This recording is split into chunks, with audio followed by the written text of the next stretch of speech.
Bismillahirrahmanirrahim. Assalamualaikum warahmatullahi taala wabarakatuh. Salam sejahtera, salam pertemuan di alam maya. Untuk teman-teman yang masih sudi melayari halaman saya malam ini, apa khabar semua?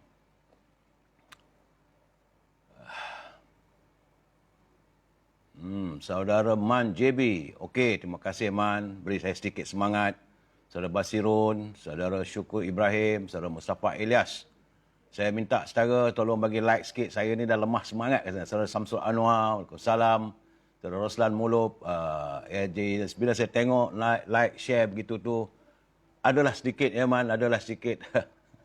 ada upaya lah. Sekarang ni sebenarnya saya ni syak letih dan tak bermaya rasanya. Tapi tak apa. Apa khabar Rubidin, Hafizah Abu Bakar, Eddie Nur. Terima kasihlah sahabat malam menemani saya ya, Puan Azizah Ibrahim, dari Surentram, Mimi ya, Haji Azhar Yusof, Khairil, Panglima Gaban. Dah jadi Panglima Gaban pula dah. Abu Hussein, Saudara Nasir Rashid, Mayang-Mayang, Muhammad Sazali Selamat, Amir Daulah, bersama sejiwa. Terima kasihlah hadir Pak Cha, Joka, Amaluddin. Saya sebenarnya fikir-fikir petang tadi rasanya nak mogok, tapi saya ada komitmen dengan saudara, saya harus meneruskan. Jadi yang saya perlukan daripada saudara adalah share and like, supaya dapatlah sama-sama kita berkongsi penderitaan jiwa dan hati yang terluka. Baik saudara, tak apalah, hari ini 14 Ramadan. Sudah 2 minggu kita melaksanakan ibadah puasa. Tinggal 2 minggu lagi. Ini adalah percutan yang ketiga. Sebelum kita memecut percutan yang terakhir nanti. Malam ini artinya sudah 15 hari dah kita melaksanakan ibadah solat tarawih. Saudara ya. Saya perlu memberi laporan kedudukan COVID-19.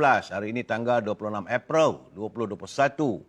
Kes terus meningkat, saudara. Ya. Kes terus meningkat. Inilah membuatkan saya perlu memberikan pencerahan kepada saudara apa yang berlaku. Kerana hari ini sejumlah 2,776 kes baru yang direkodkan. Menjadikan jumlah keseluruhan sudah 395,718. Sudah mahu menghampiri 400,000 warga kita yang dijangkiti oleh virus corona. Ya, Eva Arpah, Asnadi, Lucky Flavor. Dan hari ini saja rekod kematian adalah 13. Jumlah keseluruhannya adalah 1,449. Saudara H. Amir Sharif, saya ada nota saya tadi tu. InsyaAllah kalau saya baca nanti kiriman saudara ya. Di Sabah ada penurunan. Semalam 121, hari ini 88. Di Labuan juga ada penurunan. Semalam 3, hari ini 2. Cuma di Sarawak dia terus meningkat saudara. Warga Sarawak, saya sentiasa mendoakan agar virus corona segeralah usir keluar daripada bumi kenyalang. Kerana hari ini di Sarawak meningkat lagi. Jumlah 615. Semalam 595. Di Kedah, Alhamdulillah, 39. Semalam 76. Di Penang masih terus meningkatlah Mami, Combi, Mamu. Saya nak melawak pun malam ni rasa kurang bermaya. Tapi bila tengok you love it, okeylah. Sign apa, dia timbul like and share ini, berilah sedikit saya semangat. Saudara, sebab di Penang hari ini peningkatan 123. Di Perak ada berkurangan Yop, 964, ini 45. Cuma di Selangor dia terus meningkat. Semalam 751, hari ini 762. Begitu juga di wilayah Persekutuan, semalam 217, hari ini 254. Di Putrajaya meningkat semalam 5, hari ini 7. Begitu juga di Negeri Sembilan. Di Negeri Sembilan semalam 57 saja. Hari ini 112. Di Melaka turun semalam 42. Hari ini 34. Ya, Saudara Hashim.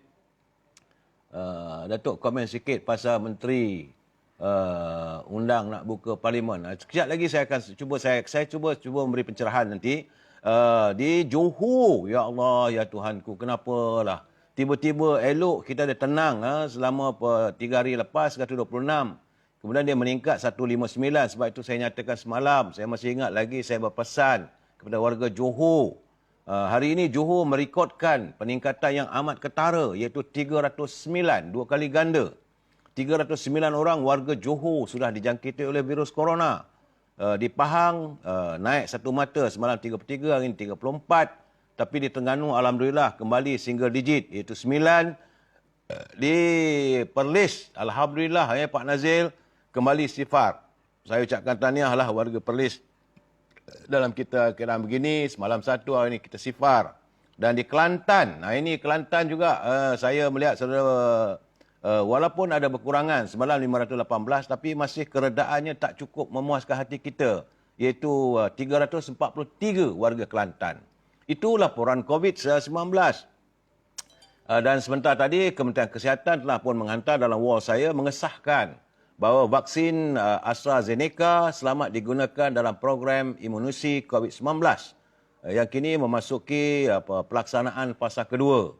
Justru itu ujar Menteri Kesihatan Datuk Seri Dr. Adham Baba menerusi penilaiannya risiko golongan berusia 60 tahun ke atas akan menjadi penerima terawal mendapat suntikan vaksin ini. Bersamalah kita berdoa, kita berusaha saudara ya. Saya minta maaf saudara, mungkin suara saya kurang begitu ini bermaya, tapi saya harus bila tengok like and share itu memberikan saya semangat. Itu kita lihat dulu tazkirah pendek rintihan akhir zaman, iaitu kita harus ingatlah akan hari-hari ganjil dalam kehidupan kita, di mana kita selalunya set alarm. Itu jam untuk membangunkan kita. Kita set alarm sebelum tidur, takut terlambat bangun untuk pergi kerja. Namun, kita lupa untuk set alarm untuk bangun menghadap Allah ketika solat subuh. Ini peringatannya ya. Kita juga saat kita takut dan khawatir terlambat masuk kerja, tapi kita tidak pernah takut dan khawatir kalau terlambat menghadap Allah dalam solat. Seringkali kita ketinggalan solat berjemaah di masjid. Tapi dalam keadaan sekarang ni nak berjemaah pun dah tak boleh. Inilah keadaannya saudara. Dan kita mengeluh dari banyaknya musibah dan bencana. Namun kita lupa akan firman Allah Subhanahu Wa Taala. Maha suci Allah yang telah menggerakkan kenderaan ini untuk kami, padahal kami tiada kuasa menggerakkannya. Itu Allah sudah pun berfirman. Jangan serahkanlah segala-galanya pada Allah, saudara ya. Ibu-ibu, bapa-bapa membiarkan saja isteri dan anak-anak perempuan mereka memakai pakaian dengan menampakkan aurat, bahkan menimbulkan fitnah kepada orang lain, tanpa ada rasa bersalah dan tidak berani untuk mencegahnya, dengan alasan itu adalah hak asasi manusia. Sedangkan dan juga kubur katanya masing-masing lah. Begitu keadaannya. Kerana itu saya rasa, saudara, pesan saya, jadilah kita sebagai orang yang mengajak kepada kebaikan. Bumi ini, saudara, sudah tua. Soal kapan kiamatnya tidak ada yang tahu, termasuk Rasulullah sendiri. Bila waktunya kita untuk berbuat baik. Jadi kapan lagi kita mahu memperbanyakkan amal jika waktu hidup kita tidak ada yang tahu. Mudah-mudahan kita selamat hidup di dunia yang sebentar saja. Bersamalah kita menuju akhirat yang kekal abadi. Saudara ya. Dalam keadaan begini, saya masih lagi menyantuni kalau teman-teman yang masuk dalam e-commerce. Jadi saudara bolehlah berhubung dengan Azhar. Anak anda saya 0113304141. Kehidupan perlu diteruskan. Mencari rezeki yang halal. Saudara boleh berniaga. Silalah hantar kepada Azhar apa-apa saja produk saudara. Tapi kalau dengan Azhar itu jangan lupa hasil tangan ibunya, itu rendang tok, balu berdal, dan juga buku saya, diary dari penjara. Eloklah saudara tatap. Itulah satu buku saja yang tinggal. Tak banyak lagi dah saudara ya. Dan saudara juga boleh berhubung dengan Siti Farehah 0177114300 untuk mengiklankan produk saudara. Siti Farehah juga menghasilkan dendeng manis Siti Farehah untuk sudah jadikan santapan, berbuka puasa ataupun bersahur dengan kanji. Dan kalau saudara memerlukan buah-buahan yang di sekitar Lembah Kelang, berhubung dengan Syauqi 0123575703. Buah-buahan harganya murah dan segar yang datang dari luar negeri. Saudara juga bantulah sahabat kita ya, ini saudara Roslan Ishak. Beliau menghasilkan produknya produk kelapa sejati. Antara produk yang dihasilkan adalah kerisik, cuka kelapa. Cuka kelapa ni adalah untuk membantu mengurangkan risiko darah tinggi dan strok, serta pati kelapa untuk membantu meningkatkan kelembapan kulit dan mengurangkan risiko penyakit eksema. Saudara boleh layari di Facebook, itu Kelapa Sejati, ataupun dalam Instagram Kelapa Sejati, dan hubungi saudara Roslan Ishak 019 691 4248 saudara ya. Usai seterusnya, jangan lupa juga toko jamu Kemaman, sahabat kita, saudara Zul. Beliau terus mengiklankan produknya, iaitu antaranya adalah gel gamat abstrak untuk membantu memulihkan luka-luka dalaman seperti pembedahan bersalin atau berkatan, membantu merawat kalau saudara ada buasir, gastrik, sembelit, lipoma, iaitu risa ataupun ini benjolan-benjolan dalam badan kita, serta membantu masalah angin, hempedu dan melegakan sistem pernafasan sesuai untuk kencing manis dan darah tinggi. Jadi kalau saudara berpesan gel gamat abstrak, oleh-oleh darinya ialah minyak gamat dan krim gamat untuk rawatan melegakan lenguh sendi, terkehil, bengkak, sakit perut, kembung, luka-luka kecil, gatal-gatal yang ringan. Hubungilah saudara Zul 019 917 0449 Tokoh Jamu Kemaman. Saudara, usai saya menyantuni teman-teman kita dalam e-commerce. Salam impian moratorium dan kumpulan wang simpanan pekerja 10,000. Walaupun masih lagi saya dapat kiriman banyak dalam keadaan kita bergelut dengan suasana politik hari ini, masih lagi teman-teman kita yang tak dapat iaitu untuk mengeluarkan wang simpanan mereka dalam sama ada melalui air lestari ataupun air sinar. Tak ada sinar lah tu. Moratorium. Jadi bank pula dah mula menghubungi. Mula-mula kata 3 bulan, tak boleh 3 bulan, 2 bulan pun tak apa. Tak boleh 2 bulan, 1 bulan pun tak apa. Jadi dalam keadaan sekarang ni dah nak raya, minta bank pula menuntut, kereta pula akan ditarik, rumah-rumah akan disita. Jadi inilah yang dihadapi oleh rakyat. Jadi saya ingin mengingatkan saudara bahawa kalau negara kita sentiasa berbelanja tanpa had, maka negara kita akan muflis, bankrupt, saudara. Sebab itulah kita mohon sangat-sangat agar parlimen ini dapat dibuka semula untuk bersidang. Baik, saudara, tajuk perbincangan kita malam ini adalah Kembara Duka Rakyat. Kembara Duka Rakyat. Kita berduka, saudara. Tapi tak apalah, kehidupan mesti diteruskan.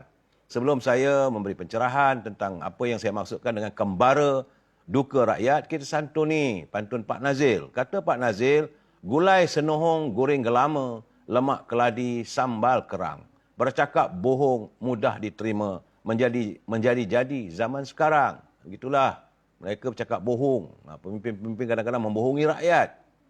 Beli ketupat kuih lepat, pukul 4 kedai Pak Salam. Kerja melompat mencari tempat, malang terlompat ke jurang yang dalam. Ini keadaannya sekarang, saudara. Ya. Ini melompat-lompat akhirnya melompatlah dalam ke lembah yang lebih dalam lagi. Terima kasih Pak Nazil atas kiriman pantun yang begitu indah dan kiasannya. Jadi saudara, saya perlu memberi peringatan juga. Sebab tadi adalah 2-3 orang teman-teman peguam saya menghubungi saya. Dia kata, Datuk, jangan lupa. Jangan lupa sebelum memberi pencerahan, ingatkan pada warga net. Iaitu bagi mereka yang menyunting semula live saya ni dan masuk ke dalam channel YouTube, anda bertanggungjawab di atas suntingan yang dibuat. Pihak saya tidak akan bertanggungjawab langsung ke atas komen-komen yang diberikan oleh pembaca. Jadi sila pastikan anda berfikir panjang terlebih dahulu sebelum menulis komen anda. Pihak saya juga tidak mampu untuk memantau kesemua komen yang ditulis di sini. Segala komen adalah hak dan tanggungjawab anda. Itu peringatan saya. Dan kalau saudara nak menulis, nak mencatatkan dan sebagainya, catatlah. Saya bersyukur kerana walaupun sepanjang malam tadi saya tak tidur, tapi saya melihat santunan teman-teman yang menghantar kiriman mereka, bahasanya masih lagi kita menyantuni bahasa yang baik, yang molek-molek. Yang tidak adalah satu dua tu mungkin tak dapat menahan amarahnya, terlepas juga kata-kata yang tak mampu untuk saya lontarkan di sini. Jadi dalam keadaan begitu saya berterima kasih pada teman-teman yang tidak menghantar kiriman yang agak lucah dan garang dan sebagainya. Saudara, ya. Saya hanya sekadar memberi pencerahan. Saya bukan ahli Majlis Tinggi UMNO. Saya cuma dapat bertemu dengan Presiden UMNO menyuarakan pandangan saudara. Saya adalah orang perantaraan. Tapi saya juga letih.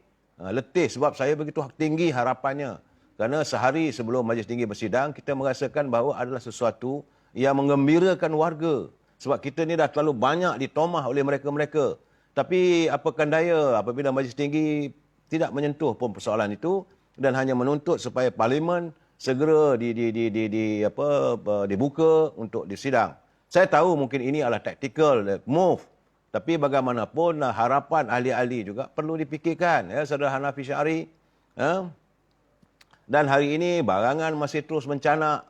Jadi saya dapat kiriman pula ni. Dia kata harga minyak masak botol bersaiz 5 kilogram dikesan naik mendadak sehingga 10% sejak awal tahun ini berbanding tahun lalu, hingga membebankan pengguna terutamanya menjelang sambutan Aidilfitri. Setiausaha Persatuan Pengguna Negeri Kedah, Saudara Mat Yusrizal Yusof berkata, tinjauan mendapati harga minyak masak botol bersaiz 5 kilogram kini telah pun mencecah antara RM28 hingga RM34 berbanding RM25 ataupun RM27 tahun lalu. Jadi harga minyak masak 5 kilogram sekarang didapati naik setiap tahun dan meningkat semula, sedangkan kita adalah negara pengeluar minyak. Ini yang saya pun tak faham. Jadi teman-teman menteri-menteri yang ada tu, apakah mereka faham tentang keluhan rakyat? So bayangkanlah kalau minyak masak kualiti paling rendah sekalipun, harga dijual dirasakan di luar kemampuan. Dan ini membebankan teman-teman kita, saudara kita, kaum muslimin untuk menyambut kehadiran Aidilfitri. Saudara, Saudara Abdul Latif Talib, dia melahirkan kegelisahan berhubung pelajar-pelajar UPNM. Saya tak faham apa yang dimaksudkan, Universiti Pertanian Negara ke ataupun Universiti Maritime ke, saya pun tak tahu. Cuma dia kata dia minta saya beri pencerahan. Saya minta maaf Saudara Latif. Saya kenal Saudara Latif ni, satu ketika dulu saya pernah hadir ke MUA bersama-sama dengan Allahyarham Datuk Kadar Shah. Sebab beliau adalah seorang pejuang, tapi apakan daya, beliau lebih dulu mendahului kita kembali ke pangkuan ilahi. Kadang-kadang bila saya ke MUA tu tengyang-nyang saya. Sebab saya bersahabat baik dengan Allahyarham Datuk Kadar Shah. Dari sebab itu kadang-kadang bila saya pergi ke tempat-tempat yang kami pernah minum bersama, saya lari sebab saya tak mampu untuk menahan sayu dan sedih. Teringatkan kadang-kadang kami saling bergurau senda. Begitulah keadaannya. Jadi bagi saya hidup ini pertunangannya adalah kematian. Ya Saudara Latif, saya minta maaf Saudara Latif Talib. Saya tidak boleh memberi pencerahan lebih daripada itu. Kemudian saya tengok Saudara Samsudin Saad. Ini yang terbaru ya. Saudara Samsudin Saad dia kata dia melahirkan kekecewaan yang teramat terhadap kepimpinan UMNO semalam. Ya, kemudian Datuk Perdana pula daripada Selayang. Dia kata dia tidak yakin kalau tarik sokongan sebagaimana yang diputuskan oleh Majlis Tinggi semalam, nothing happen katanya. Dia tak cuba mana nak tahu. Begitu juga dengan Saudara Muhammad M.D. Kas. Dia kata masih belum reda terkilanya. Saya dapat merasakan apa yang saya rasakan. Masih belum reda terkilanya. Dan beliau masih tercari-cari jawapannya. Jadi saya juga seperti juga dengan Saudara Mat. Kita belum lagi reda kekecewaan kita atas apa yang diputuskan oleh Majlis Tinggi semalam. Kemudian Saudara Yuji Johor, dia kata, ini saya dapat ni rintihan rakyat biasa ahli UMNO. Dia kata, saya bukan siapa-siapa pun, dia kata. Tiada jawatan penting dalam parti. Saya cuma ketua UMNO dalam keluarga saya. Jadi tak ada apa-apa jawatannya. Jadi dia kata sedih rasanya melihat apa yang terjadi pada UMNO. Kemudian Saudara Samsul Anwar, dia kata, tak ada tempat nak luah perasaan. Jadi saya luahkanlah dalam halaman Datuk ni. Tak mengapa saudara. Saudara kirim, hantar, saya akan beri pencerahan kalau yang termampu pada saya. Yang selain daripada itu, saya juga turut bersimpati apa yang saudara alami. Jadi kata Saudara Samsul Anwar, dia kata dia kecewa yang teramat dengan keputusan Majlis Tinggi semalam. Banyak yang saya terima sejak malam tadi. Saya nak ingat setakat ini terdapat lebih kurang 431 kiriman bertulis yang masuk dalam wall saya. 431 yang saya baca satu persatu. Ada yang pendek, ada yang panjang. Dan saya melihat bahawa apa yang ditulis itu begitu menzahirkan kecewaan. Ini bukannya orang menaja ataupun ada orchestrate. Tidak. Ini ahli akar umbi, saya tahu. Jadi laman web saya banyak menerima kekecewaan teman-teman. Dan saya juga begitu terkesan. Tapi apakah daya kita? Kita tunggu dan lihatlah.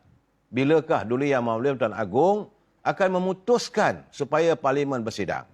Begitu juga dengan saudara yang terakhir sekali, terbaru tadi. Lebih kurang 5 minit sebelum saya buka live ini, saudara H. Ami Sharif Abu Bakar. Dia kata impian saya hancur berkecai. Visi tak kesampaian. Jadi kita adalah sebagai pencatut. Jangan kita mengharapkan agar warga mereka yang berada di pimpinan Majlis Tinggi UMNO jangan merasakan warga UMNO ini adalah sebagai bidak-bidak di papan catur. Anda perlu merasai denyut nadi kami. Kita yang terasa, kita macam saya katakan semalam lah, tak tahulah mana nak letak muka. Mana nak letak muka rasa malu kita. Ya, apatah lagi bila laman-laman dalam apa ini PBM apa semua nempelak. Macam-macam saya kata. Bila saudara kasih mi sabar bertenang. Baik saudara. Tapi dalam keadaan begitu, tular di laman sosial pula tu, ini kalaulah saya mood ada, memang saya seribu habis ya ni. Ini kabarnya dekat berhampir dengan pusat membeli belah Ion. Tak silap saya rasanya dekat Ceras. Ia terdapat sebuah pusat hiburan fun fair yang dibuka. Jadi saya tak tahulah pimpinan menteri-menteri ini apa yang dah buat. Dalam keadaan sekarang ni COVID, katanya COVID-19, katanya bahawa kita mahu melakukan penjarakan sosial. Tetapi bila anda buka pusat fun fair, dalam laman web tu saya tengok, beribu orang ada, mana ada pakai, tak ada SOP-nya. Jadi kalau keadaan begini keadaannya, jadi kita jadi bingung lah. We cannot brain. Dia orang berkata bahawa kita nak jaga penjarakan sosial. Kerajaan terpaksa impor darurat. Maka kita mestilah mengadakan PKP. Tapi anda buka pula anda mengizinkan. Kalau mungkin bukan Menteri Kesihatan, tapi Menteri Kesihatan berhak untuk bercakap benda ni.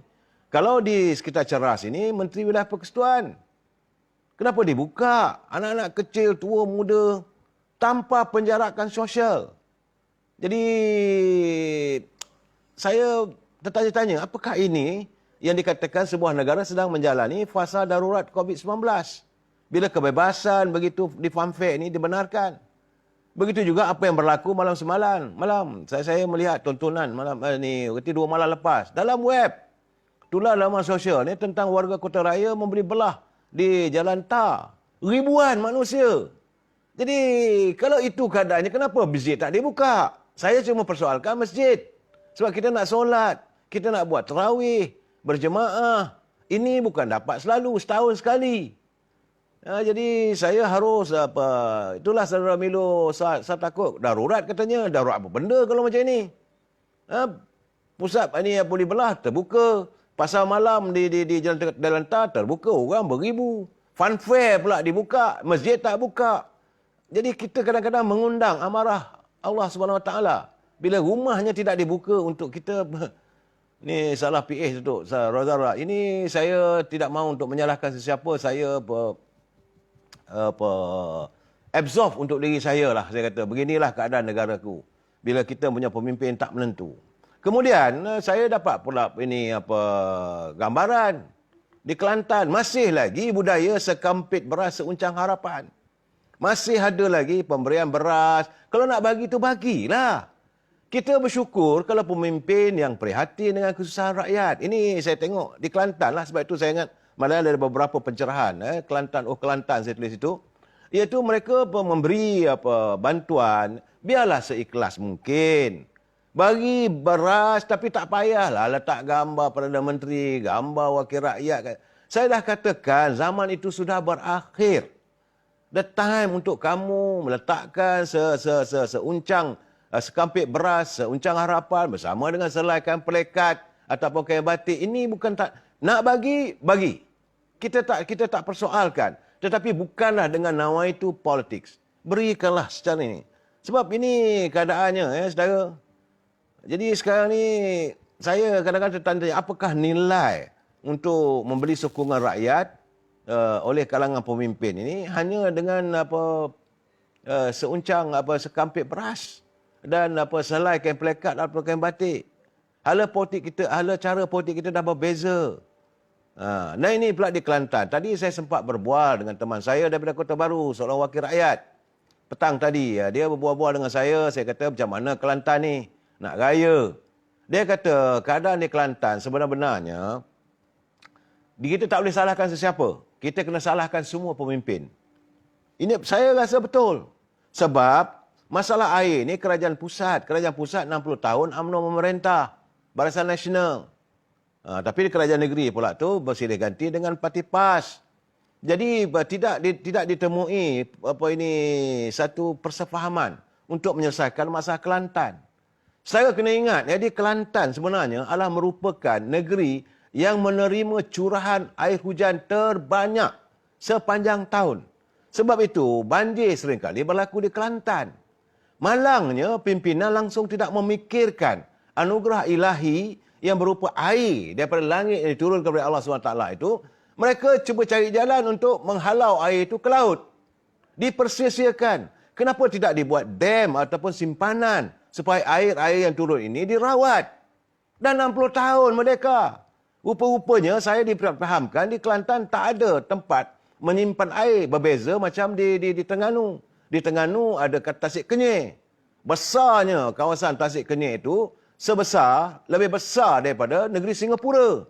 Jadi air itu disimpan di situ dan dirawat dan ada pusat rawatannya.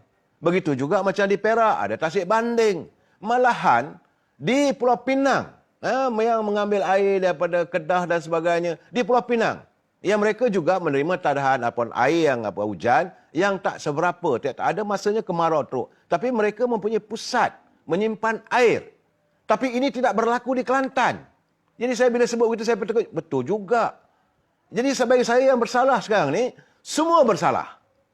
Ni naik angin pula saya ni. Dalam keadaan saya ni bila sebut pasal air. Sebab saya dapat memahami perasaan rakyat Kelantan yang terpaksa mandi air hujan, simpan takungan, korek air buat perigi, boring daripada bawah gunakan paip-paip. Kalau di boring begitu pula, salah pula mengikut akta air dan sebagainya. Sepatutnya sekarang ni, ketepikanlah soal politik. Ketepikan soal politik, fikirkan soal rakyat. Jangan lagi kita berretorika bahawa kalau orang tanya kenapa ini saya dulu kecil-kecil dulu pun mandi air telaga juga. It's over. Alasan-alasan begitu dah selesai. Sekarang ini masa untuk ahli-ahli Parlimen, ahli Dewan Rakyat, anda yang bernama pemimpin untuk menyantuni sesuatu demi untuk rakyat. Khususnya rakyat Kelantan. Yang sabang tahun lah hadirnya banjir. Ada yang banjir besar. Banjir besar bukan sikit-sikit. Allah turunkan air. Dan apa yang pemimpin lakukan adalah untuk hantar terus air itu ke laut. Kita memsia-siakan anugerah ilahi. Kenapa tidak dirawat air itu? Dijadikan, keluarkanlah modal. Jadi kerajaan pusat bersama dengan kerajaan negeri. Santuni betul-betul. Tidak ada perasaan ke melihat warga di Kelantan. Kadang-kadang bila sampai musim kemarau langsung tak ada air. Dan bila adanya musim-musim perayaan begini, pada anak-anak muda yang berada di luar kawasan Kelantan, bila balik ke Kelantan, kekeringan lah. Jadi keadaan begini saya merasakan sudah sampai masanya rakyat di Kelantan mendabarkan kepimpinan. Tak kisahlah anda PAS ke, UMNO ke, duduklah semeja. Begitu juga dengan kerajaan pusat. Fikirkanlah. Jadi peruntukan, hasil daripada minyak, wang royalti begitu, diagihkan supaya diwujudkan satu pusat pengumpulan air yang dijadikan sebab pusat merawat air-air ini. Kita ada, bukan tak ada kawasan di Gua Musang, kawasan di Kuala Kerai. Kawasan itu bukan tak ada air, banyak air-air sungai mengalir. Begitu juga dekat lodging, kawasan tinggi supaya mendapatkan pressure air itu. Jadikan pusat pengumpulan air. Jadi air-air ini disimpan dan dirawat, kemudian salinkan balik. Semua paip-paip yang membekalkan ke kawasan, sebab Kelantan bukan besar mana pun. Bukan besar mana pun negerinya. Memanglah jauh lah daripada Ulu Kelantan tu, macam melangkumi Jeli, kawasan Kuala Kerai, kawasan Gua Musang. Memanglah jauh, tetapi buatlah paip air. Apalah salahnya, keluarkan belanja betul, selesaikan. Kenapa tidak? Pimpinan Kelantan jadikan tahun 2021 ini tahun untuk menyelesaikan masalah air di Kelantan. Cukup-cukuplah, dah 60 tahun lebih rakyat Kelantan menderita. Kita merdeka, malahan kadang-kadang lebih teruk daripada di Sabah. Memanglah di Sabah itu negeri je luas besar, tapi mereka bawa takungan air. Pun saya bersimpati. Dan ini kan pula di Kelantan, bila saya tengok kiriman, bila saya berbual tadi dengan wakil rakyat tadi, betul. Ini memang betul. Air di Kelantan perlu diselesaikan. Penyelesaiannya lain tidak adalah kerajaan pusat dan kerajaan negeri, satukanlah pemikiran. Carilah pakar-pakar. Ini Datuk Takayuddin. Kalau kita tengok tulah dalam laman web itu apa semua tu, anda katanya merancang untuk membina ini tempat air rawatan di Kedah. Kenapa fikir di Kedah? Betul lah anda berasal daripada Kedah, tetapi anda lah ahli parlimen Kota Baru. Anda ada mewakili rakyat Kelantan. Anda sekarang ni berada di Kerajaan Pusat sebagai Menteri Undang-Undang. Takkan tak boleh berbincang, buat satu kertas kerja. Panggil. Jadi Datuk Menteri Besar, esko-esko kerajaan negeri, wakil-wakil rakyat, adakan satu hari perbincangan khusus untuk menyelesaikan masalah air di Kelantan ni. Sepatutnya isu air ni dah selesai, Datuk. Kerajaan Pusat 60 tahun lepas tangan ketepikan. Sebab saya kata kita harus mengenepikan soal fahaman politik. Saya bercakap terus terang, soal politik lah. Ada masanya memanglah saya sebagai warga UMNO, saya akan mempertahankan parti saya. Anda sama daripada PAS, anda pertahankanlah parti PAS. Itu soal sekadar untuk... Tetapi jangan lupa bahawa kita harus memberi khidmat pada rakyat. Jangan kerana perbezaan politik, rakyat dijadikan taruhan. Kehidupan rakyat dibiarkan menderita. Saya bersimpati dengan warga Kelantan khususnya. Masih tak selesai. Ya betul lah, akhirnya rakyat akan bercakap. Esko-esko Kelantan sibuk beli Mercedes, membazirkan duit negeri. Sepatutnya duit itu dikumpulkan, fikir macam mana. Jadi Roza, tak kisahlah Tok jadi naik mesin. Ini saya kata, ini sikap anda yang tidak bertanggungjawab. Soal pemimpin yang tidak bertanggungjawab. Jadi bila kita utarakan persoalan ini, anda marah. Saya tahu teman-teman daripada warga daripada PAS pun marah kat saya. Saya menyuarakan dan saya tidak menyalahkannya pada PAS. Saya juga menyalahkan pimpinan daripada UMNO Barisan Nasional. Kerana 60 tahun anda bekerja kerajaan pusat, kenapa tak disantuni? Ketepikan masa politik. Sekarang ni sudahlah. Dah over dah sekarang ni. Musim sekarang macam saya katakan, tak payah lagi kita bagi sekampit beras, tak payah lagi kita nak bagi kain pelekat, kain batik. Selesaikan masalah apa yang paling besar di Kelantan. Masalah terbesar di Kelantan ada dua. Bila saya berbual dengan ahli Dewan Negeri daripada Kelantan tadi, saya tak mau memberi sebut nama nanti. Bila sebut nama nanti, seolah-olah kita mewawarkan kehebatan beliau. Tapi saya nampak dia begitu ikhlas beri pandangan. Dia kata dua perkara yang orang tak perasan. Pertama, tidak adanya tempat takungan air. Kalau macam di Selangor tu, kita ada tempat Semenyih, kita ada dekat Ulu Langat, kita ada di Ulu Yam, dam untuk merawat air. Tapi di Kelantan tidak ada. Yang kedua, tidak ada highway. Jalan-jalan di Kelantan. Sebab itu, seringkali berlaku kemalangan yang merenggut nyawa selalunya. Bila datang musim perayaan, berlaku kemalangan. Di Kelantan dilaporkan, kemalangan itu merenggut nyawa, jiwa. Anak-anak perantau balik akhirnya terjebak dengan kemalangan kerana jalan-jalan sempit. Tidak dipikirkan. Jadi sudah sampai masanya pimpinan Kelantan ketepikan soal nak tuntut itu, tuntut ini. Pertama-tama sekali minta supaya ada highway sepanjang daripada Kuala Lumpur ke Kota Baru. Sekarang ni yang ada, yang rupanya baru dapat tahu apa yang dibina oleh almarhum Tun Razak dulu, itu Lebuh Raya Timur Barat sampai ke Terengganu saja. Dia tak sampai ke Kelantan. Jadi sebab itu di Kelantan tak ada highway. Jalannya kecil. Bila jalan kecil, kereta banyak. Bila perantau-perantau pulang Hari Raya, musim-musim perayaan, maka jalan jadi jam. Sebab itu nak balik ke Kelantan, selalunya bila musim perayaan, bukan 3 jam, bukan 5 jam. Kadang-kadang 12 jam. Masih belum tuntas masalah ini. Jadi, kita mengharapkan pimpinan negara memikirkan. Kita menuntut, kita jadikanlah ini tuntutan kita, supaya Lembaga PAS sampai anda cakap je. Saya tak nak menyalahkan sesiapa sekarang ni. Buang saka. Itulah saya katakan. Benda ini berlaku begitu lama. Sekarang ini bukan masa untuk kita menyalahkan sesiapa. Ini masa untuk ahli-ahli parlimen, ahli Dewan Undang Negeri, Tok Wakil di Kelantan. Khususnya di Kelantan. Dia orang panggil kalau wakil rakyat ni Tok Wakil. Tok Wakil Kelantan. Jangan memikirkan soal diri sendiri, tembuluk masing-masing. Adik makan gaji buta. Akhirnya rakyat akan cakap, ni Tok Wakil ni makan gaji buta je lah. Menteri-menteri yang ada sekarang ni, ada juga menteri daripada Kelantan dalam kabinet. Ada Jidin daripada Ketereh. Adanya Tan Sri Anwar Musa daripada Ketereh juga. Adanya Datuk Takayuddin. Adanya Tuan Ibrahim. Dan banyak lagi Kak Lah. Daripada Pasir Panjang. Rantau Panjang. Jadi timbalan menteri. Dan mereka semua sekarang ni berada dalam kerajaan. Fikirkan. Tolong rakyat Kelantan ni. Jangan dibiarkan mereka menderita bila datang. Iyalah bayangkanlah kalau air tak ada. Takkan nak tak ada air hujan. Cukup-cukuplah kita menekan rakyat Kelantan. Bagi saya, masa untuk kita menekan ataupun kita mau masa untuk tok lebay ini buat tak tahu je, guna menyalahkan kerajaan pusat, is over. Ini bila kita tanya kerajaan-kerajaan negeri cakap ini masalah kerajaan pusat. Kerajaan pusat kata kita dah bagi peruntukan untuk kerajaan negeri. Sampai bila? Anda saling jawab-menjawab. Ini orang kata tak molek lah. Jadi marilah kita bercakap sejujurnya. Kerana Kelantan lah merupakan negara yang kita kena ingat. Ya. Kelantan lah negeri, bukan negara. Negeri yang menerima air yang cukup banyak. Saban tahun dianugerahkan oleh Allah hujan. Kalau tidak, takkan boleh berlaku banjir di Kelantan.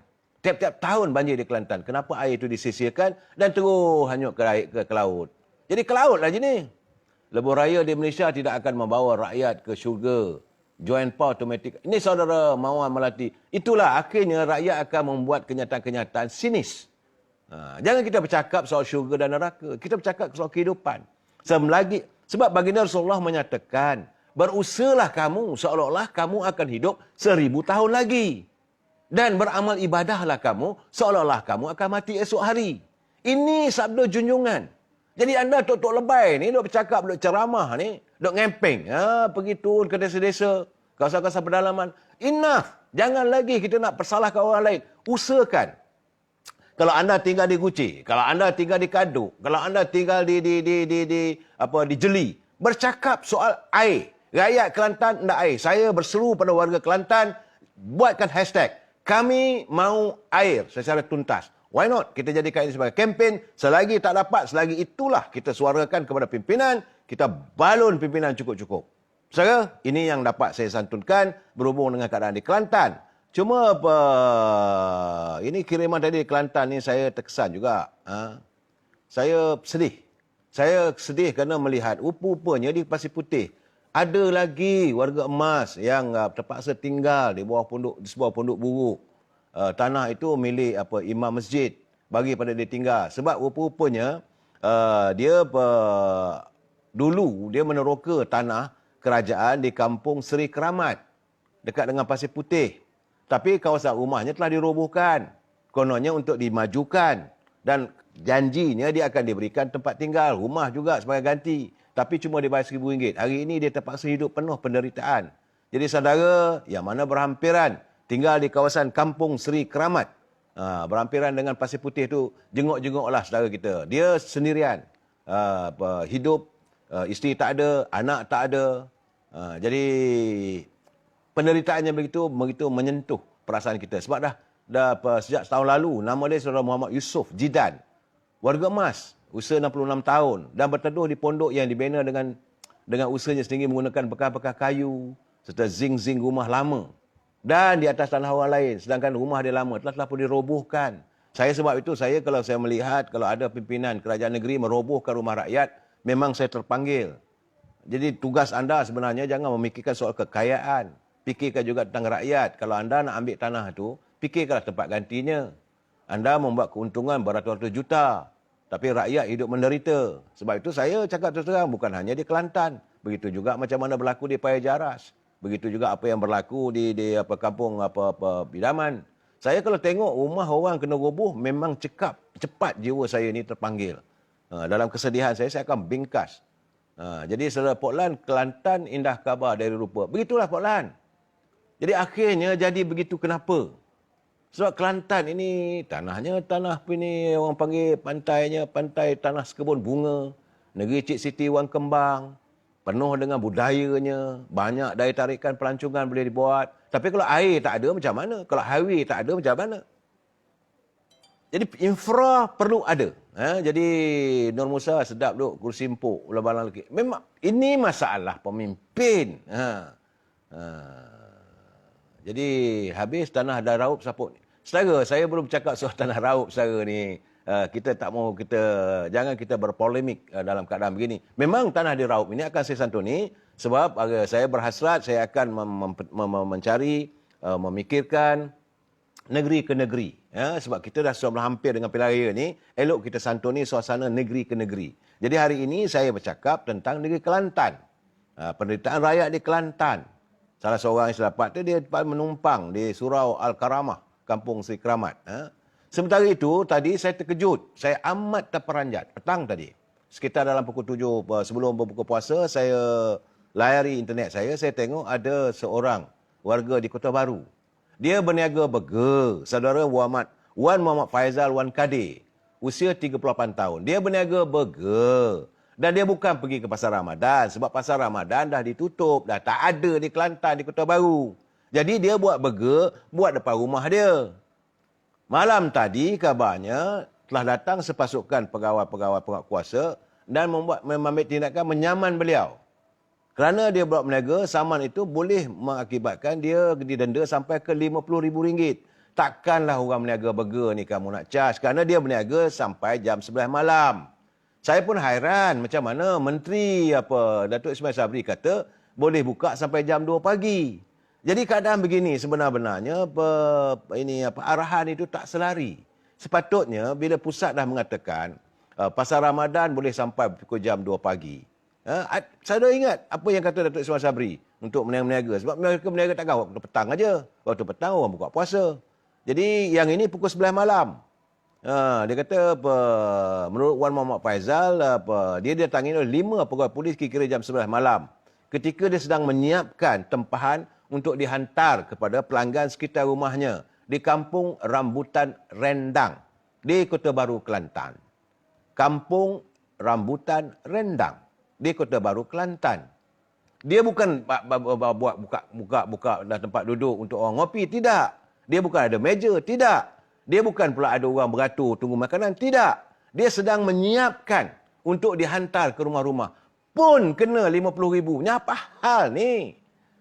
Akhirnya orang akan melihat kerajaan ni zalim. Orang nak berniaga bulan puasa, orang tak ada kerja. Dia usia 38 tahun, dah tak tahu apa lagi nak buat. Cubalah berniaga, buka gerai burger depan rumah. Bukan dia buka gerai itu di kedai ke atas tanah lapang. Tidak, dekat kawasan rumah dia sendiri. Dalam depan rumah dia, kenapa yang dia dikenakan begitu tindakan? Jadi dalam keadaan begini, saya tak boleh terima. Betul, dia katanya bahawa Esko Kerajaan Tempatan dan Perumahan Dr. Izani Hussein katanya telah pun melakukan siasat. Ni bila dah kena menggunakan siasat, apa hal? Sepatutnya bila Datuk Ismail Sabri dah mengatakan bahawa pasar-pasar Ramadan boleh buka sampai jam 2 pagi. Mana kalau orang nak buka gerai depan rumah? Memanglah di Kelantan, di Terengganu, selalunya mereka berniaga, kalau tidak di pasar, dia buka depan rumah. Saya kalau pergi ke Terengganu atau pergi ke Kelantan, seringkali saya cari kedai-kedai yang buka perniagaan ni di bawah rumah. Rumah dia bawah tu kosong, dia buat nasi dagang. Sedap. Jadi apakah mereka yang saya tak boleh terima, dia berniaga tepi jalan je. Sebab itu hari ini dalam waktu sama rata-rata peniaga yang berniaga di tepi jalan di sekitar Kota Baru mengeluh dan mereka rasa marah. Kerana dalam keadaan ni katanya pula ada pula kena bayar cas jumlah RM70. Dia buat kedai tepi jalan, kemah-kemah dia bukan Majlis Bandar Kota Baru sediakan. Jadi dalam keadaan sekarang ni pasar Ramadan tak dibuka. Mereka nak berniaga pun kena bayar sampai RM70. Apa hal ni? What type of government we have in Kota Baru, Kelantan? Kalau saya kata begitu, anda kata saya serang kerajaan PAS. Sepatutnya mereka lebih prihatin pada rakyatnya. Orang nak berniaga susah zaman sekarang ni. Sebab itu saya tak boleh terima lah. Saya rasa dia tengok benda begitu, saya nak marah. Dan sebab itu sekarang ni saya mengharapkan supaya bila saya baca kenyataan daripada Datuk Taqiyuddin, Menteri di Jabatan Perdana Menteri yang menjaga undang-undang, dia kata kerajaan memberi jaminan sidang parlimen akan segera dipanggil pada masa yang sesuai. Tapi dia tak nyatakan apabila. Cuma dia kata sama ada sebelum atau selepas perintah darurat. Perintah darurat ni tamat pada 1 Ogos. Sebab itu dia kata bercakap biar jujur lah. Datuk bercakap biar jujur. Saya teringat Datuk Taqiyuddin dulu waktu pilihan kecil di Semenyik di Rantau. Saya masih ingat, saya hadir penamaan calon waktu itu Datuk Mak Hassan. Waktu itu kita baru membina Muafakat Nasional. Beliau hadir. Datang, jadi ambil gambar ramai-ramai. Bukanlah hebat sangat, gitulah. Dia ada orang pun tak ambil kisah sangat. Hari ini dah jadi menteri. Jadi waktu itu saya ingat lagi, saya bersalam dengan beliau. Saya katakan kepada dia, Datuk, kalau keadaannya insya-Allah kita akan memerintah ni nampak gayanya dengan Permufakatan Nasional ni. Insya-Allah. Tok, kalau kita berjaya memerintah ni, segerakanlah kita usaikan masalah-masalah yang terjadi era Kerajaan Pakatan Harapan. Dia genggam tangan saya. InsyaAllah, brother, we do it to the best. Sekarang ni apa bestnya? Parlimen pun dah mandulkan. What is the best? Rakyat di Kota Baru meniaga burger pun dah kena fine sampai 50,000. Anda Menteri Undang-Undang. Dia dah kata cakap dia supaya bikin. Ni macam-macam anda sekarang ni. Sebab itu saya tak maulah mengatakan mana unjuran ini rang Undang-Undang 355 RUU pindaan. Sepi dah sekarang ni. Kita tak mau bercakap benda tu. Tapi kenapa you mengizinkan perjudian ditambah pula?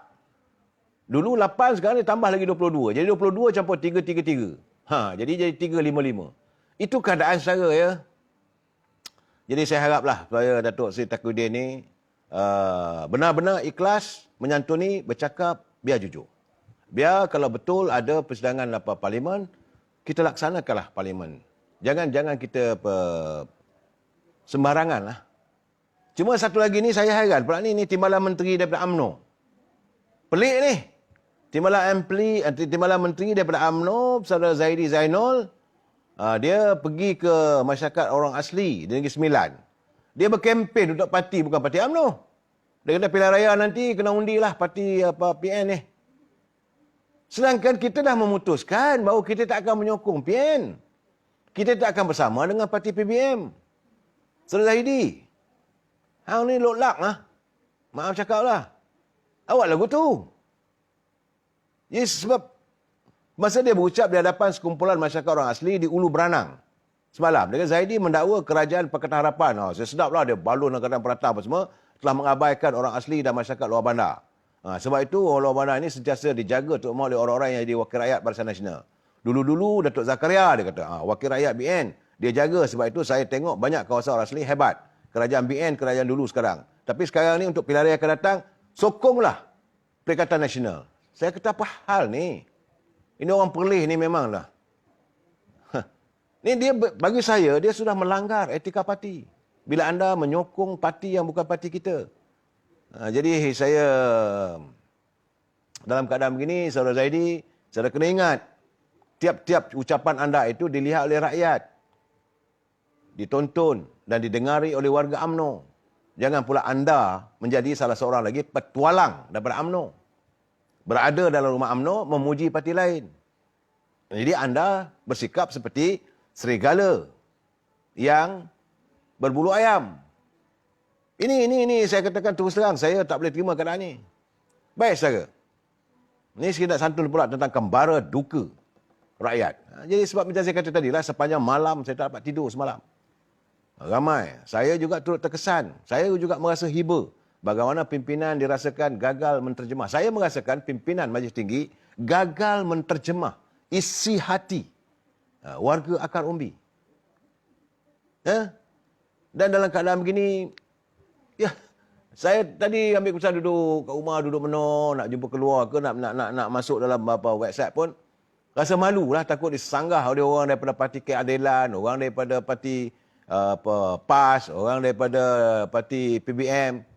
Akhirnya cakap, alah UMNO ni cakap tak suka bikin. Saya tengok catatan daripada saudara Wan Nur Islam. Ini saudara Wan Nur Islam. Ini bila saya baca catatan daripada Wan Nur Islam, daripada laman Friends of Datuk Rahman Bakar ni, memberi kelegaan sedikit pada saya. Ada sedikit kelegaan menyabarkan saya dalam keadaan yang begitu kecewa. Catatan saudara Wan Nur Islam, dia kata pertama sekali UMNO bukan pencetus krisis. Itu benar. UMNO bukanlah parti yang mencetuskan krisis. UMNO seharusnya menjadi parti penyelesaian kepada masalah rakyat. Sebagaimana yang saya katakan dari soal air dan sebagainya. Jadi setiap kali pemimpin UMNO bercakap, seharusnya dia memberi kedamaian, peace of mind kepada pendengar. Sebab itu saya kata okeylah, kita terimalah. Jadi kita tak nak mewujudkan krisis dan sebagainya. Sebab itu bila Presiden UMNO mengatakan bahawa kita tunggulah minta supaya Parlimen bersidang dan soal itu kita laksanakan bila sampai waktunya usai kerajaan Perikatan Nasional, kita tak ada lagi menyokong PBM. Sebab kata saudara Wano Islam tadi, dia kata mesyuarat Majlis Tinggi UMNO terlaksana dengan penuh damai. Teguran pun beradab, kritik pun bersopan. Memang benar. Saya menerima kritikannya begitu bersopan. Kerana parti UMNO ni bukan tempat untuk menunjukkan kemarahan. Jangan kita asyik nak marah saja, saudara. Parti yang marah-marah itu bukan parti UMNO. Parti UMNO, dia bila menerima sesuatu itu keputusan, dia akan fikir. Memang dia terasa hati, memang dia kecewa, tapi show must go on. Jadi parti UMNO ini bukan parti marah-marah, brother. Jadi lahirnya UMNO ni adalah untuk rakyat. UMNO untuk orang Melayu, untuk Islam. Oleh demikian, apabila pemimpin UMNO bercakap, dia perlu ada cooling effect. Kena ada bijaksana. Kena ada kewarasan. Kena ada wisdom. Saudara. Jadi dalam suasana begini, saya Manoh ni memanglah nampak betul lah UMNO tu cakap tak bikin. Dia hebat, benda tu dentam. Tak juga hujan. Betul. Tetapi kena ingat bahawa UMNO ini selalunya bila ada masalah, seringkali rakyat mendambakan tempat penggantungan. Kalau musim banjir, orang tak cari parti lain. UMNO turun menyantuni mereka yang terkesan banjir.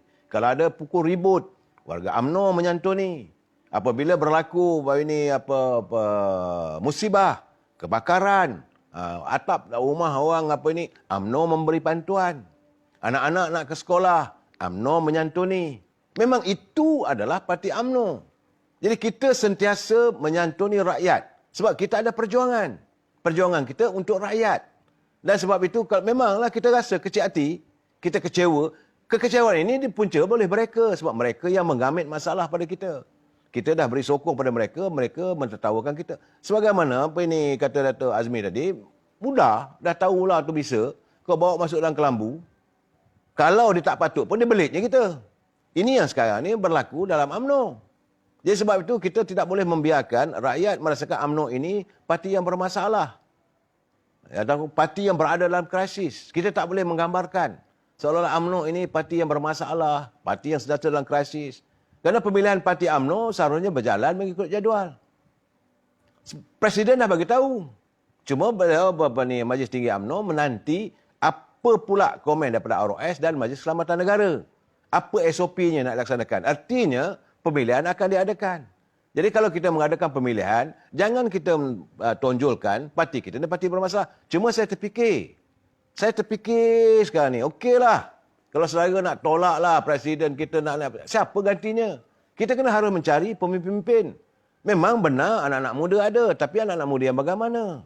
Jangan kita nak letakkan 100% pada anak-anak muda nanti. Rosak.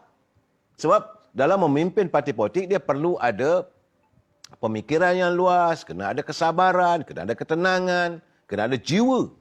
Dan waktu yang sama ada pengalaman. Kalau anak-anak muda terus ambil jadi presiden parti, ambil Datuk Ashraf Wajidi, nanya kita nanti. Nak kita harapkan kepada anak muda yang belajar daripada luar negeri itu balik, tak ada apa pun. Jadi presiden dan ahli majlis tinggi seharusnya mendapatkan mandat yang baru. Itu memang saya nampak, sebab itu memang saya bersetuju. Jadi perlulah kita elakkan bercakap soal perebutan jawatan. Ini masalah sekarang ni, kita bercakap soal perebutan jawatan. Ini presiden tak apa. Jangan kita empukkan semua masalah ni pada presiden. Saya bukan nak membela beliau, tidak. Tapi kita berfikir secara rasional. Beliau memimpin UMNO, memimpin Majlis Tinggi. Tapi dapatan saya, waktu mesyuarat Majlis Tinggi, tak ada pula ahli-ahli Majlis Tinggi minta supaya tarik sokongan dan sebagainya, tak ada. Mungkin boleh nanti. Jadi sebab itu beliau menanti apa yang diusulkan supaya kita minta supaya Parlimen bersidang. Dan dalam keadaan begitu supaya segera diadakan pilihan raya. Tok Mat rantau kan ada, Saudara Shah Kazat. Betul, tak ada masalah. Betul. Bila sampai musim pemilihan, silalah calonkan. Cuma jangan kita berebut. Jangan kita satu saja saya minta. Saya memang sedih dalam keadaan sekarang ni. Sebab saya ni memikirkan macam mana kita tak kesampaian.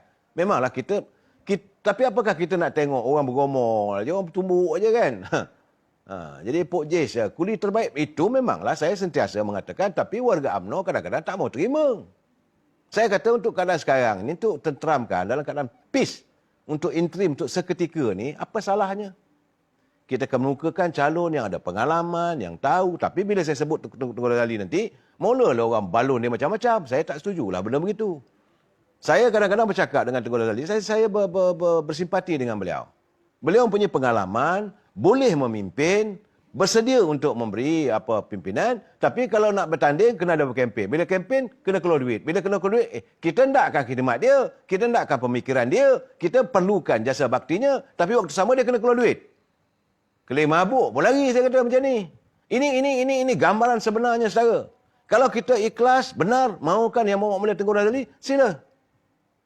Nyatakan. Sebab dalam keadaan sekarang ni pun, saya pun tak tahu tentang untuk nasib Presiden kita. Presiden kita mulai lepas raya ni, bulan 8, akan berjuang lagi di mahkamah. Saudara jangan lupa, jangan kita terus menuduh bahawa Presiden kita ni bersalah. Beliau diheret ke mahkamah kerana dia tidak mahu UMNO ini tunduk pada kehendak dan permintaan Tun Dr. Mahathir supaya bawa the whole lock, stock and barrel masuk menyertai parti PBM. Seolah-olah nak menghapuskan UMNO. Jadi dia tak mahu. Bila dia tak mahu, maka sampailah I charge you. Dan dia kata tak apalah. Jadi H2O lah jadi presiden. Tak tahulah saya. Kat saya H2O ni saya kurang sikit berminat. Cakap terus terang lah. Saya bercakap terus terang.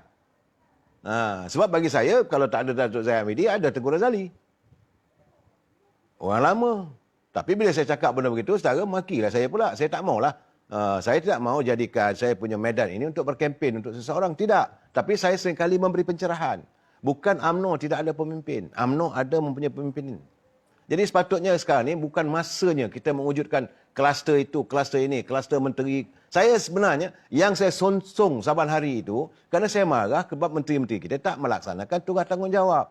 Tapi semalam tu adalah kelegaan sikit bila dikatakan bahawa selepas mesyuarat Majlis Tinggi ini, maka setiap 2 minggu sekali, menteri-menteri akan bertemu dengan Presiden dan bertemu dengan Majlis Tinggi untuk menceritakan apa yang harus dilakukan, apa kehendak UMNO untuk dibawa dalam kabinet. Jadi artinya telahan saya selama ini benar. Menteri-menteri ini tidak melaksanakan apa yang diharapkan oleh warga UMNO. Jadi mereka berada dalam kabinet itu buat apa? Sebab macam semalam saya berjumpa dengan Datuk Ismail Sabri. Dia kata, dia kata teruk, dia kata, balon naik. Saya kata, bukan balon, saya menegur. Cuma dia kata sekarang ni, dia kata dia mempunyai banyak masa dah sekarang ni untuk menumpukan perhatian pada perjuangan parti kita sebab dia kata dia pun beri pencerahan seminggu sekali. Okeylah, saya kata, laksanakanlah. Saudara Ismail Muhammad, H2O jual parti. Saya tidak mau menuduh Saudara Ismail. Saya tidak mau menuduh, tapi kedengarannya begitulah. Daripada awal dulu apabila kita kalah saja Barisan Nasional, kabarnya bahawa H2O ni adalah antara orang terlibat. Saya tak ada bukti, tak boleh nak cakap. Begitu juga cakap-cakap mengatakan, bagi saya lah, beliau adalah sepupu kepada Datuk Seri Najib. Dalam perjuangan Datuk Seri Najib di mahkamah, beliau buat tak tahu aja. Patutnya beliau mempunyai latar belakang sebagai peguam. Berilah nasihat di Sekesen. Dulu masa Datuk Seri Najib sebagai Presiden Parti, sebagai Perdana Menteri, kamu bernaung di bawahnya. Tanpa jasa bakti Datuk Seri Najib, kamu tak akan menang jawatan naib Presiden. Saya ingat lagi. Saya jangan lupa, saya ingat, saya adalah perakam sejarah. Waktu pemilihan jawatan Presiden naib Presiden UMNO waktu itu, yang bertanding, Mukris nak bertanding. Saya ingat lagi. Datuk Seri Najib daripada Mekah, dia telefon beberapa orang ketua-ketua bahagian. Pastikan supaya Datuk Isyamuddin ini dicalonkan sebagai naib presiden. Tapi apa jasa Datuk Seri Najib yang dibalas oleh mereka? Orang yang macam Isyamuddin, H2O. Sebab itu saya kurang berminat untuk Isyamuddin. Daripada Isyamuddin, baik Ismail Sabri bagi saya. Orang yang tak ada banyak. Cuma saya marah Datuk Ismail Sabri kerana beliau dalam kabinet tidak menyuarakan. Beliau sebagai naib presiden parti. Sepatutnya apa sahaja yang diputuskan oleh parti, beliau harus perjuangkan. Saya menegur beliau kerana sebab UMNO tuntut dalam isu kumpulan Wan Simpanan Pekerja dan moratorium. Itu tuntutannya. Saudara Ismail, saya tak dengar daripada mulut Datuk Seri Najib, tapi saya tahu bahawa jauh di sudut hati Datuk Seri Najib melihat apa H2O ataupun Hishamuddin ni, dia banyak sayu lah sebab beliau ini blood brother, iaitu ini sepupu. Ibu dia, Ibu Hishamuddin dengan ibu apa Datuk Seri Najib, Tok Raha adalah adik-beradik. Dan kedua-dua ni adalah anak warisan pemimpin. Jadi Saudara Muhammad Ali, UMNO terbaik dulu kini selamanya. Jadi PRU 14 hingga sekarang tanpa UMNO, BN rakyat menderita. Itu betul Saudara Muhammad Ali. Jadi sekarang ni dalam kekecewaan kita, mari kita jahit. Mari kita jahit hati yang terluka ini. Kita rapatkan saf. Yang paling penting sekali ni, sebab itu saya semalam tu bila Datuk Seri Zahid bagi tahu kat saya, dia kata, Mal, yang paling penting carilah jalan supaya adik-adik UMNO ni terbaik dan kita tak bertelagah. Cukuplah kita dengan kluster menteri, kluster mahkamah, kluster itu, kluster ini. Mereka menggelar itu, buat apa sama-sama kita? Kita santuni. Kita harus berjiwa besar. UMNO adalah parti yang memiliki pemimpin-pemimpin yang berjiwa besar. Kita santuni malam besok. Wabillahi taufiq wal hidayah. Assalamualaikum warahmatullahi taala wabarakatuh. Selamat menunaikan ibadah puasa sehari lagi. Dan ingat saudara, 2 minggu lagi. Masanya untuk kita beribadah. Teruskanlah untuk kita sentiasa mengingati dan melaksanakan ibadah berpuasa di bulan Ramadan yang penuh kemuliaan. Wabillahi taufiq wal hidayah. Assalamualaikum warahmatullahi taala wabarakatuh.